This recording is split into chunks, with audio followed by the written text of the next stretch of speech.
I think there's a very simple and clear argument that publicly funded resources should be accessible and available to the public, and so they should be openly licensed.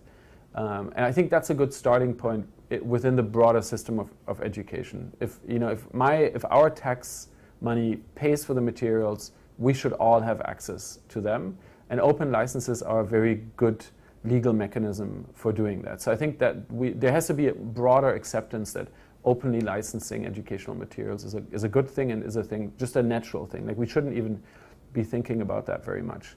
I talked a little bit about places like YouTube, where I see a lot more content I see emerging in spaces that are not education institutions, and or actually maybe even by people from education institutions, but they end up showing up in places like YouTube. So I think we have to be more open and flexible with regards to where we think the content comes from and how we combine it. And then largely the biggest shift I would hope to see in the practice of learning is that students are not consumers of content, but they become creators of content. And so, the act of creating, I think, is a great way of learning.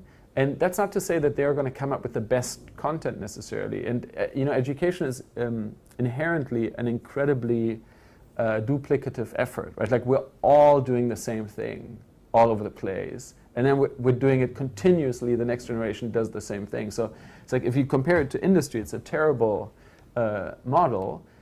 So it's important to keep that in mind, that it's not industry.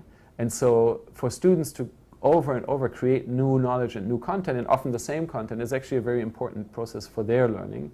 But I think for learners to leave the university with the idea that they are contributing to the conversation, that they have something to add, that they have learned how to add something into an existing system of knowledge and expertise, is one of the most important things that they could take away from the experience. So thinking of students more as creators and participants rather than consumers of content, I think, is going to be a big